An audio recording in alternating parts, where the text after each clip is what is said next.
यदि तुम्हें इन तीनों मटकों में से किसी एक मटके का चुनाव करना पड़े, तुम किस मटके का चुनाव करोगे?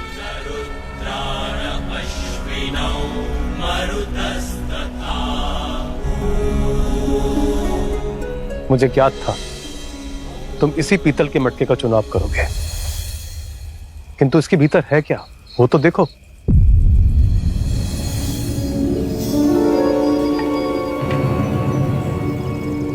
एक मजबूत पीतल के मटके के अंदर मिट्टी का ढेला, इसका क्या तात्पर्य है गुरुदेव?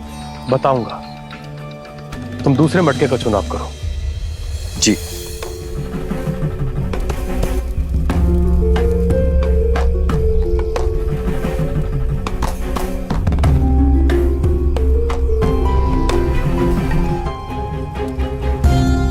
ये तो लोहे का कंदूक है, अब इसका क्या अर्थ है गुरुदेव? बताऊंगा, अब तीसरे मटके में देखो।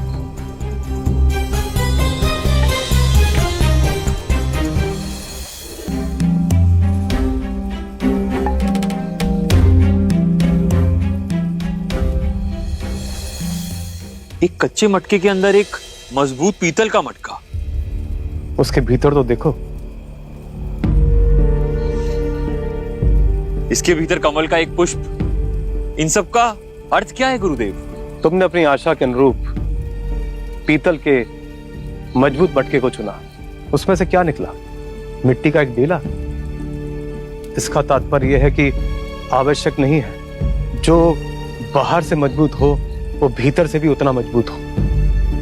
तुमने पुनः जो मटका चुना वो पक्की मिट्टी का था, किंतु उसमें से क्या निकला? लोहे की एक कंदूक। इसका तात्पर्य यह हुआ कि जो बाहर से कमजोर दिख रहा हो सकता है वो अंदर से बहुत शक्तिशाली हो। और तीसरा मटका, इसका क्या अर्थ है गुरुदेव? तीसरे मटके का तात्पर्य उसके गुणों से है वत्स। एक गुणी व शांत स्वभाव का व्यक्ति बाहर से एक कच्ची मटके के समान होता है, जो भारी धूप, गर्मी और अग्नि जैसे संकटों को अपने भीतर सोख सोख कर मजबूत बना रहता है। और उस मजबूती के बाद भी वो कमल रूपी पुष्प की तरह कोमल और पवित्र रहता है, जिसमें दूसरों के लिए प्रेम और करुणा का सागर उमड़ता है। और रावण के अंदर इनमें से एक भी गुण नहीं है। समझ गया गुरुदेव।